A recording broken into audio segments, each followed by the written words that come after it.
선지서들은 하나님께서 선지자들을 부르셔서 이스라엘 백성들이 악할 때에 하나님께서 선지자를 통해서 하나님의 말씀을 대언케 하여 주시고 그 되어진 말씀을 통해서 그들이 회개하고 돌이키기를 원하셔서 하나님께서 주시는 말씀이에요. 특별히 요엘서는 이제 남유다의 우상 숭배하고 정말 하나님을 떠나버린 백성들에게 하나님께서 주시는 메시지입니다. 그런데 요엘서는 이제 저작 연대가 이렇게 좀 불분명해요. 언제 지어졌는지 이것이 좀 불분명하거든요. 그래서 이 두 가지 이렇게 설이 있어요. 이제 요엘서 처음 나누기 때문에 잠깐 서론을 하도록 하겠습니다. 첫째는 이제 유다의 8번째 왕인 요아스 시대에 쓰여졌다는 것이 첫째 설이고, 두 번째는 포로기 이후에 쓰여졌다는 설이 있어요. 그런데 이 시기와 상관없이 이 메시지, 하나님께서 요엘을 통해서 주시는 메시지는 이스라엘 백성들이 하나님 앞에서 악해졌고 그 악에 대해서 하나님께서 심판하시고, 그래서 그들에게 회개의 기회를 주시고 회개하고 돌아왔을 때 하나님께서 그들을 다시 회복시켜 주시겠다는 약속의 메시지가 요엘서예요. 그러니까 시기적으로도 뭐 중요하겠지만, 그러나 그 메시지는 뭐 시기와 상관없이 하나님께 똑같이 주시는 메시지입니다. 근데 저는 오늘 이게 첫 번째 말씀드린 요아스 시대의 이제 그 상황을 가지고 함께 말씀을 나누기 원합니다. 유다의 8번째 왕이 요아스인데, 요아스 전에 7번째 왕이 누구냐면 아달랴라는 사람이에요. 아달랴라는 여인인데, 아달랴가 누구냐면 북쪽의 이스라엘에 여러분들 많이 들어보셨을 거예요. 아합이라는 왕을 들어보셨고, 아합의 아내인 이세벨이라고 많이 들어보셨을 거예요. 들어보셨죠, 여러분? 예, 그 사람이 그 왕이 구체적으로 어떤 왕인지 모르겠지만 또 많이 들어왔어요. 여러분, 성경에서 많이 들어왔다라는 것은 두 가지예요. 그 사람이 믿음으로 잘 살았거나 아니면 너무 악했거나. 그런데 이 사람이 북이스라엘의 왕이거든요, 아합이. 그럼 북쪽의 이스라엘의 왕들은요, 한 사람도 하나님 앞에서 선한 왕이 없었어요. 그렇다고 한다면 이 아합이라는 왕의 이름을 많이 들었다는 것은 이 왕은 다른 왕들보다 무엇하다? 악하다는 거예요. 다른 왕들도 다 악했어요. 그리고 뭐 아합에 못지않게 막 하나님 앞에서 우상을 숭배하고 뭐 그랬던 왕들 너무 많아요. 그렇죠? 이 아합도 그에 못지않게 정말 하나님 앞에 악한 왕이었다는 거죠. 예, 그리고 이세벨 역시 마찬가지죠. 그런데 그 아버지와 그 어머니 아합과 이세벨 사이에서 태어난 딸이에요. 그렇다고 한다면 이 아달랴는 또 얼마나 악하겠습니까? 그러니까 이 아달랴가 이제 자기가 왕이 되어지고 그 다윗 왕가의 왕자들을 다 죽여버리는 거예요. 왜냐하면 자기의 왕권에 위험이 되어지기 때문에 그 왕자들을 다 죽여요. 근데 마지막 막내 왕자인 요아스가 이제 피하게 되어진데, 요아스는 그때 갓 태어난 아기였어요. 근데 그 여호야다라는 그 제사장, 대제사장이 그때 여호야다라는 사람인데, 그 여호야다의 아내인 여호사부앗이라는 그 여인이 이제 요아스, 어린 아기인 요아스를 이렇게 감춰요. 그리고 살려줘요. 그러니까 다윗 왕가에 이제 왕자 중에 살아남은 사람은 요아스 한 사람뿐이에요. 그래서 이제 이 요아스가 이제 부름부록 자라게 되어져요. 그리고 7년이라는 시간이 되어져요. 7년, 아달랴가 이제 정치를 하게 이제 왕이 되었 지 7년이 지나요. 그 7년 동안 얼마나 이스라엘 백성들, 그 땅이 얼마나 황폐하게 되어졌을까요? 곳곳 하나님의 성전에서는 제사가 드려지지 못해요. 예, 산당에서는 우상을 숭배하는 제사가 드려지기 시작하고, 백성들은요 하나님을 떠나버리고 다 바알과 아세라를 섬기기 시작하는 거예요. 그러니까 도저히 안 되겠다. 그래서 제사장이 여호야다가 어떻게 하냐면 혁명을 일으키는 거예요. 아달랴를 죽이게 되어져요. 그리고 아달랴가 죽고 나서 이제 왕위를 누구한테 물려주는 거예요? 이제 그 어린 요아스에게 왕위가 이제 이어지게 되어지는 거예요. 그래서 요아스가 8번째 왕이 되어지는 것이죠. 그때 왕이 된 게 7살이었고 그리고 40년 동안 유다를 다스리게 되어집니다. 그런데 이때 이 어린 요아스 대신에 누가 이제 뒤에서 이제 그 나라를 다스리는데 관여를 하냐면 이 여호야다가 관여를 해요. 여호야다는 대단히 믿음이 좋은 사람이었고 그래서 제사장이었고 그래서 하나님 앞에 이스라엘 땅에 정말 하나님의 백성답게 살아가는 모습을 계속해서 보여줘요. 성전을 수리하고 그리고 성전에서 하나님 앞에 제사가 드려지고 그리고 백성들로 하여금 하나님 앞에 온전한 삶을 살도록 해주는 것이 여호야다의 역할이었고 그것을 충성스럽게 감당하게 되어집니다. 그런데 이 여호야다도 죽게 되어지는 거예요. 그러면서 요아스가 이제 홀로 정치를 해야 되는 거예요. 여호야다가 죽고 나서 그 유다 백성들은 한없이 추락하기 시작합니다. 요아스가 하나님 앞에 이제 제사를 드리지 않게 되어져요. 그리고 그 아달랴 시대와 마찬가지로 바알과 아세라를 섬기게 되어지고 똑같이 산당에서 백성들은 우상에게 숭배하게 되어지고 이를 보다 못해 많은 선지자들이 왕에게 가서 충언을 하게 되어집니다. 왕이여, 그렇게 하면 안 됩니다. 우리는 하나님을 섬겨야 됩니다. 그러니까 이 요아스가 그걸 들어야 되는데 그 충언을 들어야 되는데 듣지 않아요. 그리고 결국은 여호야다의 아들인 스가랴를 이 요아스가 돌로 쳐 죽이게 되어집니다. 이런 상황에 이스라엘 유다의 그 모습을 보면서 하나님께서 요엘을 통해서 하나님께서 이제 유다 백성들에게 메시지를 주는 것이 요엘서입니다. 그러니까 하나님께서 그들에게 지금 줄 수 있는 것이 무엇일까요? 그 악해져 버린 이제는 하나님을 떠나버린 그 백성 가운데 하나님께서 그들에게 베푸시는 것이 무엇일까요? 그들에게 은혜와 복을 베푸실까요? 아니면 하나님께서 심판을 베푸실까요? 하나님의 심판을 그곳에 내리시는 거예요. 근데 그 심판이 지금까지 경험해 보지 못한 심판이에요. 2절에 보면 늙은 자들아 너희는 이것을 들을지어다 땅의 모든 주민들아 너희는 귀를 기울일지어다 너희의 날에나 너희 조상들의 날에 이런 일이 있었느냐. 그러니까 있었다는 거예요? 없었다는 거예요? 없었다는 거예요. 한 번도 경험해보지 못한 하나님의 재앙이 내리게 되어진데 그 재앙이 무엇이냐면 4절에 팥종이가 남긴 것은 메뚜기가 먹고 메뚜기가 남긴 것은 느치가 먹고 느치가 남긴 것은 황충이 먹었도다. 곧 메뚜기 때의 재앙이 시작되어지는 거예요. 그것도 한 번이 아니라 계속해서 여기서 말하는 팥종이, 메뚜기, 느치, 황충 이건 다 메뚜기 종류를 이야기하는 거예요.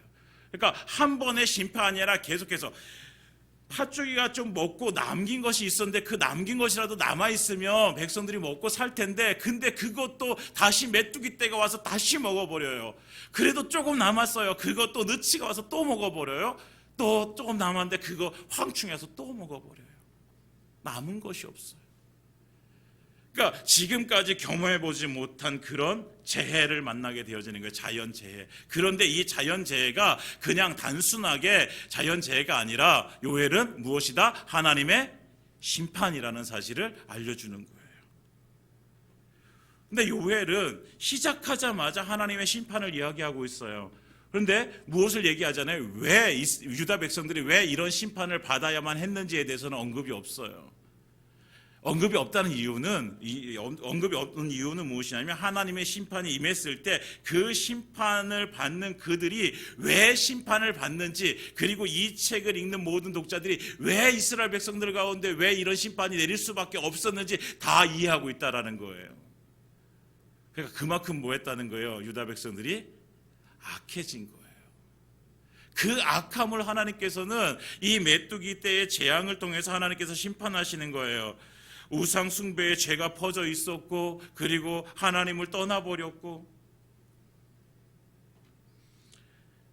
그래서 이것이 하나님의 심판이라는 사실을 알려주면서 그들에게 이렇게 이야기합니다. 3절에 너희는 이 일을 너희 자녀에게 말하고 너희 자녀는 자기 자녀에게 말하고 또 그 자녀는 후세에게 말할 것이니라. 그러니까 자녀에게 또 그 자녀에게 후손에게 계속해서 이 일을 알려주라는 거예요. 그러니까 왜 하나님의 심판을 왜 자녀들에게, 아니 하나님께서 우리가 이렇게 하나님 앞에 믿음으로 살았더니 하나님께서 이런 은혜와 복을 주셨다라는 것을 계속해서 이어주는 건 이해가 가요. 근데 왜 하나님께서 이렇게 지금까지 듣도 보지 못한 처음 겪는 이런 심판을 왜 후손들에게 이렇게 알려주라고 하실까요? 여러분, 하나님의 은혜와 복을 받은 것에 대해서 알려주고 그것을 전수해 주는 것도 너무 중요합니다. 그러나 우리의 실수, 우리의 연약함, 우리의 죄악을 통해서 받은 심판도 그 우리 후손들에게 알려줘야 되는 거예요. 왜요? 너희는 그렇게 살지 말라고. 우리가 이렇게 해서 이렇게 하나님을 떠나고 하나님을 배반해서 우리가 이런 심판을 받아서 지금까지 한 번도 경험해보지 못한 이런 심판을 받았어. 그러니까 너희는 이렇게 살면 안 되는 거야. 너희도 이렇게 살면 너희도 그렇게 하나님 앞에 심판을 받는 거야 라고 그것을 알려주시는 거예요. 후대 백성들에게 이를 기억하고 하나님 떠나지 말라고, 하나님 떠나면 심판을 받는다고, 너희는 하나님 꼭 붙들고 서 있으라고, 그 하나님 붙들고 서 있는 게 은혜와 복이라고 그들에게 그 모습을 통해서 그렇게 전수해 주면서 그것을 정말 하나님 앞에 온전하게 삶을 살 것을 그들에게 이야기해 주고 있는 거예요. 기억하게 해주는 거예요. 사랑하는 여러분, 하나님께서는 우리에게 성경 66권을 주셨습니다. 하나님께서는 이 말씀을 계속해서 우리에게 묵상하도록 말씀하세요. 너희가 말씀을 읽어라. 이 말씀을 읽고 묵상해라. 베라 사람들처럼 그것이 그러한가 하여 날마다 그 말씀 앞으로 나아가라 라고 하나님께서 우리에게 말씀해 주세요. 왜 하나님의 말씀을, 이 말씀을 통해서 우리가 사는 것이 어떻게 살아야 되는지 하나님께서 우리에게 말씀을 통해서 알려주시기 때문이에요. 우리는 살아야 되잖아요. 하나님의 은혜 가운데 거해야 되잖아요. 하나님의 복을 누려야 되잖아요. 사랑하는 여러분, 구약부터 신약까지 믿음으로 산 사람들의 삶을 보면서 그 은혜와 복을 누리라고 하나님께서 우리에게 이 말씀을 주시는 거예요. 또한 하나님 앞에서 어떻게 살았기에 그런 심판을 받을 수밖에 없는가를 이 백성들을 통해서 알려주시면서 너희가 그렇게 살지 말라고 우리에게 알려주시는 책이 바로 성경입니다. 사랑하는 여러분, 우리가 사는 길로 가야 됩니다. 사는 길. 예수님께서 이 땅 가운데 오신 것이 무엇이에요? 예수님께서 왜 오셨어요? 우리 살리시기 위해서 오셨잖아요. 십자가 지시고 돌아가시려고. 우리 예수님께서 자기가 죽어 우리를 살리시기 위해서 이 땅 가운데 오셨어요. 우리를 살리시기 위해서. 예수님께서 우리를 살리시기 위해서 오셔가지고 우리를 살려주셨으니까 우리는 살아야 되는 거예요. 예수님 믿어 구원을 받아야 되고요, 예수님과 함께 동행하는 삶을 살아야 되고, 날마다 성령 충만해서 그 성령의 능력으로 살아가야 되는 것이 바로 그리스도인의 삶이라는 거죠. 왜? 살아야 되니까요. 그것이 온전한 삶이니까, 그것이 예수 믿는 자의 삶이니까 그렇게 하나님께서 살라고 우리에게 말씀을 주신 거예요. 그래서 예수님을 주신 거예요. 그래서 성령님을 우리에게 주신 거예요. 이것이 사는 길입니다. 사는 길이 어떻게 하면 사는 길인지 알면서 그 사는 길로 가지 않는 것은 어리석은 거지요, 여러분. 그렇잖아요, 여러분. 양쪽 길에 갈래가 있는데 이쪽으로 가면 살고 이쪽으로 가면 죽어요. 그러면 이것을 알아요. 이쪽으로 가면 산다는 사실을 알아요. 이쪽으로 죽는다는 걸 알아요. 그러면 여러분, 어느 길로 가야 될까요? 이 길로 가야 될까요? 아니잖아요. 이 길로 가야 되잖아요. 알면 이 길로 가야 되는 거예요. 아는데도 불구하고 이 길로 가면 안 되는 거죠. 사랑하는 여러분, 우리는 사는 길로 가야 됩니다. 예수님께서 우리를 살리시기 위해서 이 땅 가운데 오셔서 죽으셨어요. 우리는 살아야 되는 거예요. 우리는 하나님 앞에 우리의 삶을 내어드리고 하나님께 주시는 생명으로 우리는 이 길을 걸어가면서 살아야 되는 것이죠. 사랑하는 여러분, 우리가 그 길, 사는 길 걸어가길 원합니다. 우리가 예수로 살길 원합니다. 그 길이 사는 것입니다. 하나님께 주시는 생명의 길로 날마다 걸어가시는 저와 여러분들의 삶이 되어지기를 예수님의 이름으로 축원드립니다. 메뚜기 때의 재앙이 얼마나 심했기에 지금까지 이렇게 경험해보지 못한 일이었을까? 오늘 그 5절부터 12절까지는 계속해서 하나님께서 말씀하시면서 울어라 말씀하세요. 왜 우냐면 너희들이 지금 주변을 살펴봐라. 너에게 남은 것이 무엇이냐? 아무것도 없다. 아무것도. 그래서 첫 번째 말하는 게 뭐냐면 취하는 자들아 너희는 깨어 울지어다. 포도주를 마시는 자 너희는 울지어다. 이는 단 포도주가 너희 입에서 끊어졌음이니 너희는 울어라 라고 말씀하고 있어요. 그 술 취하는 자들, 포도주를 취하는 자들이 이제는 더 이상 그들의 쾌락을 위하여 즐기는 포도주가 없어졌어요. 끊어져 버렸어요. 울라는 거예요. 그런데 이 울음이 포도주가 없어졌기 때문에 울라는 것이 아니라 너희의 죄악으로 인해서 그 포도주가 끊어진 이 사실에 대해서 울라는 거예요. 그 죄에 대해서 울라는 거예요. 더 이상 죄악으로 인해서 즐거움을 얻을 수 없기 때문에 울라는 거예요. 자신들이 술에 취해 있을 동안 얼마나 많은 죄를 짓게 되죠. 그 죄로 인해서 하나님의 심판이 임할 수밖에 없음을 그들이 깨닫고 울라는 거예요. 그리고 이제는 그 쾌락을 포기하고 하나님 앞에서 이제 울어야 된다라는 거예요. 자신의 죄를 부여잡고 울어야 되는 거죠. 지금까지 하나님의 은혜를 누렸던 풍성함이 사라져본 이유가 바로 뭐예요? 그들의 죄악 때문이라는 것이죠. 죄악. 그들의 죄 때문에. 그런데요, 그 다음에 놀라운 말씀을 하나님께서 하시고 계시는 것을 우리가 보게 되었습니다.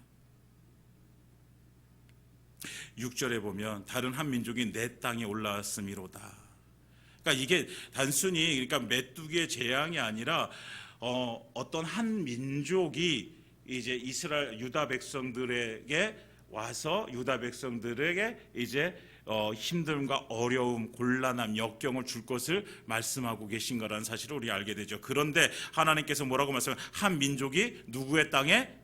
내 땅에 올라왔음이로다 라고 말씀하세요. 그리고 7절에 그들이 내 포도나무를 멸하고 내 무화과나무를 긁어 맑게 벗겨버리니 그 모든 가지가 하얗게 되었도다. 그들의 죄악으로 인해서 그 모든 가지가 벗겨져 버리고 모든 가지가 하얗게 되어졌어요. 그러나 그때까지도 하나님께서 뭐라고 말씀하세요? 이 땅은 내 땅이고 이 나무는 내 포도나무고 이 나무는 내 무화과 나무다라고 말씀하세요. 하나님께서는 죄악 중에 거하는 그 유다 백성들을 향해서 여전히 그들을 향해서 뭐라고 말해요? 너희는 내 백성이라고 말씀하시는 거예요. 여전히. 여러분, 이것이 하나님의 놀라우신 은혜예요. 하나님의 사랑이죠. 죄악 중에 거하는 우리에게도 하나님께서는 우리를 찾아오셔서 우리에게 말씀하시는 거예요. 너는 내 백성이다. 내 땅, 내 포도주, 내 무화과나무, 이것이 다 이스라엘 백성들을 이야기하는 거예요. 유다 백성들을 이야기하는 거예요. 그들은 그들의 죄로 인해서 그 메뚜기 때의 재앙, 그 심판을 받게 되었지만 그러나 여전히 하나님께서는 그들을 사랑하시는 거예요. 우리도 마찬가지잖아요. 우리가 죄인이었을 때 하나님께서 우리를 찾아오신 거예요. 우리가 의로워졌을 때 하나님께서 우리를 찾아오셔서 우리를 만나주신 것이 아니라 우리가 죄인이었을 때 하나님께서 이 땅 가운데 오셔서 우리를 찾아오신 거예요. 그리고 그 죄인된 우리를 위해서 십자가에 달려 죽으신 거예요. 누가? 죄 없으신 예수님께서 십자가에 달려 죽으셨단 말이에요. 누구를 위해서? 우리의 죄를 위해서. 그러니까 하나님께서 보여주신 그 사랑이 바로 그 십자가거든요. 그러니까 우리가 하나님 앞에서 좀 더 의로워지고 좀 더 괜찮은 삶을 살게 되어지고 하나님을 찾고 하나님 앞에 우리의 삶이 드려지고 이럴 때가 아니라 우리가 그냥 죄인 되어질 때 여전히 하나님께서는 우리를 사랑하신다라는 거예요. 그러기 때문에 인간으로 이 땅 가운데 오셔서 십자가 지시고 돌아가신 거예요.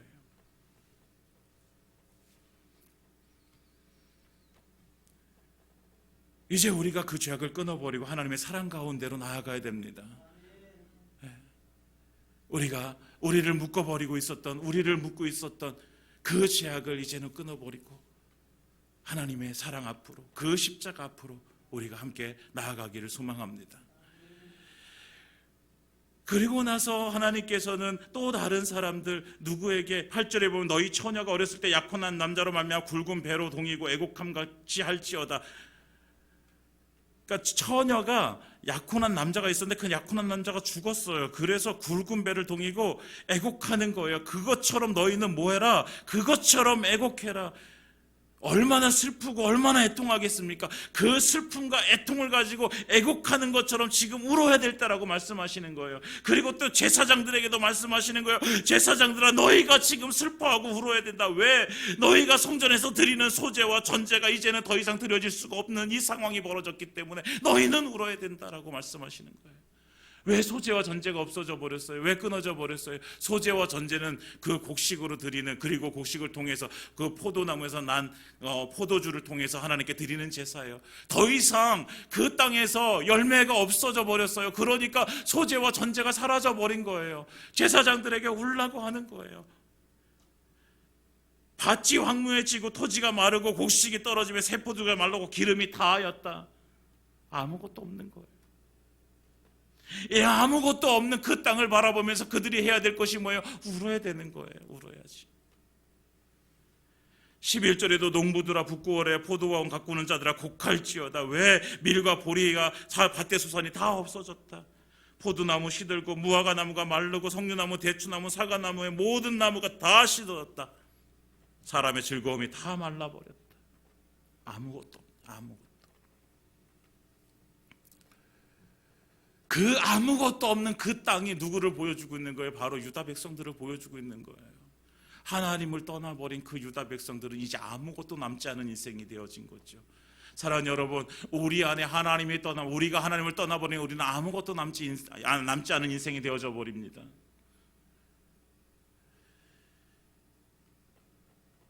죄악으로 망가진 땅에 그 환난을 피할 길이 없어요.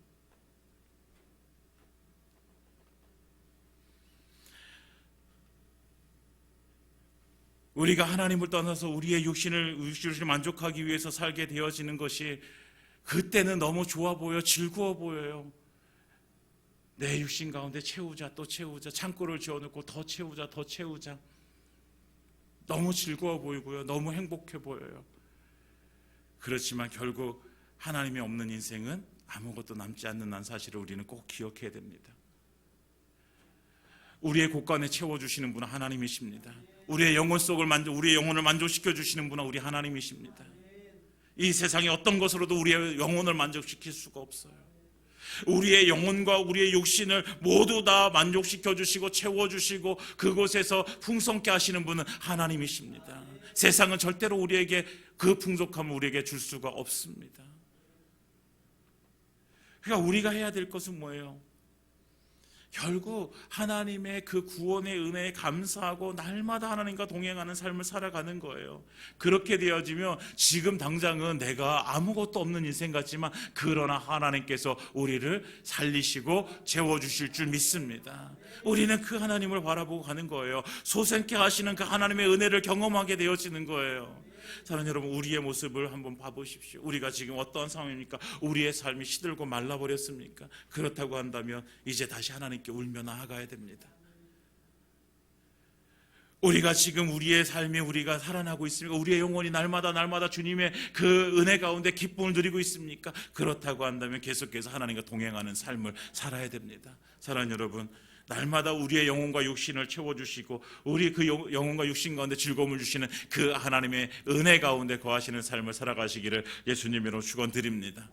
이제 울어야 되는 거예요. 그래서 13절부터 오늘 우리에게 주시는 말씀 13절부터 20절까지 하나님께서는 계속해서 무엇하라 13절에 이렇게 말씀하고 있어요. 제사장들아, 제단에 수종드는 자들아, 내 하나님께 수종드는 자들아, 와서 굵은 베옷을 입고 밤이 새도록 누울지어다. 소재와 전제를 너희 하나님 성전에 드리지 못하기 때문에. 그래서 너희는 뭐해라? 14절에 금식일을 정하고 성회를 소집하고 장로들과 이 땅의 모든 주민들을 다 여호와의 성전에 모으고 여호와께 뭐해라? 부르짖어라. 금식을 선포하고 다 이스라엘 백성, 다 유다 백성, 다 성전으로 모아라. 그리고 그곳에서 함께 금식하면서 하나님께 부르짖어라. 너희에게 더 이상 소망이 없어. 너희에게는 소망이 없어요. 땅에서 무엇이 나야지 소망이 있지요. 무엇을 먹어야 되는데 열매가 맺어져야지요. 없어요. 아무것도. 굵은 베옷을 입고 슬피 울면서 금식하며 부르짖는 것은 그 마음을 찢는 것입니다. 하나님 앞에 그 마음을 찢고 애통해하면서 하나님의 은혜를 구하는 거예요. 하나님 살려주세요. 하나님 살려주세요. 저 살아야 되게 살려주세요. 그 애통하며 부르짖는 그 기도는요, 문제가 자신들로부터 시작되어지는 것을 인정하는 거예요. 이 재앙이 나 때문에 왔다는, 내 죄악 때문에 왔다는 것을 인정하는 거예요. 그래서 하나님 앞에 회개하며 나가는 거예요. 그리고 이걸 해결할 수 있는 유일한 방법이 있다면 그것은 하나님께서 다시 회복하게 하시는 그 은혜를 주시는 것밖에 없다라는 것을 인정하는 거예요. 그러니까 이 모든 문제 가운데 역사하셔서 이것을 해결하실 수 있는 분 하나님밖에 없음을 인정하기 때문에 뭐 해야 되는 거예요? 그 하나님 앞에 매달리는 거예요. 간절하게, 정말 애절하게 매달릴 수밖에 없는데, 그래서 금식하면서 하나님 앞에 부르짖는 거예요. 울면서.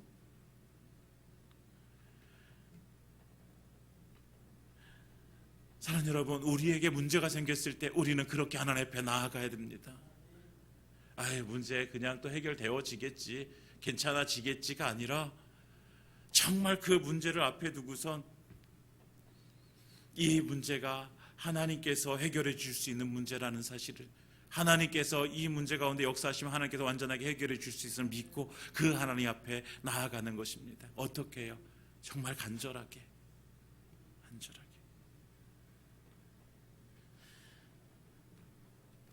하나님께서 긍휼하심을 베푸실 것을 믿고, 하나님께서 하나님의 자비로 인도하실 것을 믿고, 하나님께서 모든 문제를 해결하실 것을 의심하지 말고 믿음으로 기도하는 거예요. 사랑하는 여러분, 내 의지와 힘을 내려놓고 우리 하나님 앞에 나아가길 원합니다. 요엘이 그렇게 기도하는 거예요. 19절에 여호와여, 내가 주께 부르짖으오니 불이 목장의 불을 살랐고 불꽃이 들의 모든 나무를 살랐습니다. 들짐승도 주를 향하여 헐떡거리오니 시내가 다 말랐고 들의 풀이 다 불에 탔습니다. 하나님 앞에, 이 요엘이 하나님 앞에 나아가서 기도하면서, 하나님, 우리에게 이제 남은 것이 하나도 없습니다. 우리를 살려주실 분 하나님밖에 없습니다. 하나님 살려주세요. 하나님 살려주세요. 그런데 이렇게 더 애절하게 더 애타게 기도할 수밖에 없는 것이 무엇이냐면, 그 15절에 보면 슬프다 그날이여 여호와의 날이 가까웠나니 곧 멸망같이 전능자에게로부터 이르리로다. 지금 이 메뚜기 재앙은요, 전초전이라는 사실을 안 거예요. 우리가 이렇게 살면 이 메뚜기 재앙이 아니라 무엇이, 여호와의 날이 우리 가운데 임할 것이라는 사실을 이 요엘이 알기 때문에 하나님 앞에 간절하게 기도하는 거예요. 그 여호와의 날이 어떤 날이에요? 멸망의 날이라는 거예요. 멸망의 날. 그냥 땅이 황폐해지는 것이 문제가 아니라 우리가 다 멸망당하는 그 날이 올 거라는 거예요. 다시 회복하지 못하는 그 날이 올 거라는 거예요. 그 여호와의 날이 올 것이기 때문에 지금도 너무나도 죽겠고 힘들어요. 아무것도 먹을 것이 없어지고 성전에 누리는 기쁨과 즐거움도 끊어져 버리고, 씨가 흙덩이에 들어가서 썩어버려가지고 나지도 않고, 창고가 비고 곳간이 비고 아무것도 없어요. 가축들은 꼴이 없어서요, 먹을 것이 없어서 가축들도 울부짖어요. 그런데 이거와 비교할 수 없는 그 멸망의 날이, 그 여호와의 날이 올 것이기 때문에, 이렇게 살다가, 이렇게 죄악 가운데 우리가 거하다가는 결국 우리는 멸망할 거라는 사실을 알기 때문에 하나님 앞에 간절히 하게 기도하는 거예요. 하나님 살려주세요.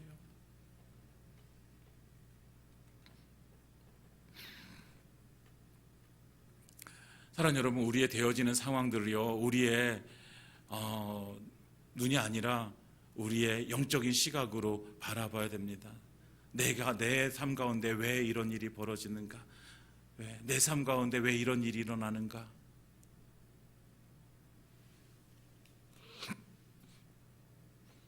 그리고 우리에게 그것이 우연이 아니고 하나님의 섭리 가운데, 하나님의 계획 가운데 이루어지고 있음을 우리가 깨달아야 되는 거예요. 그걸 깨달아야지 우리는 하나님 앞에 기도하게 되어지는 거예요. 왜 이런 상황이 벌어지는가? 그래야지 우리가 하나님 앞에 회개하며 나아갈 수 있게 되어지는 거예요. 영적으로 생각할 때에 하나님의 심판임을 깨닫게 되어지고, 아니면 하나님께서 나에게 더 큰 믿음으로 나아가라는 하나님의 음성을 듣게 되어지고, 그래서 하나님 앞에 회개함으로 나아가고 하나님 앞에 무릎 꿇고 기도하게 되어지고 금식하면서 애절하게 부르짖어 기도할 수 있게 되어지는 것입니다. 사랑하는 여러분, 우리도 이제 하나님 앞에 나아가야 됩니다. 우리가 함께 하나님 앞에 나아가길 원합니다.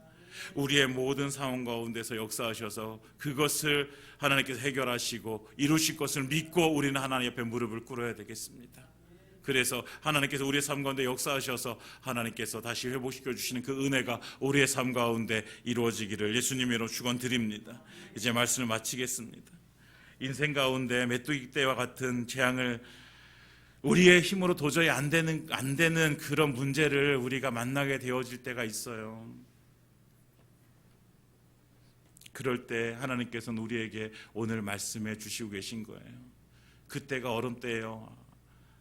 아무것도 없는 것 같은, 이제는 소망이 없는 것 같은 그때, 내 힘으로는 도저히 안 되는 그것 가지고 하나님께서 무엇하라고? 울어라 라고 말씀하시는 거예요. 금식하며 애통해하며 내 앞에 나와서 무릎 꿇고 부르짖어라, 하나님께서 우리에게 주시는 말씀입니다. 사랑하는 여러분, 이제 우리가 하나님 앞에 그렇게 나아가야 되겠습니다.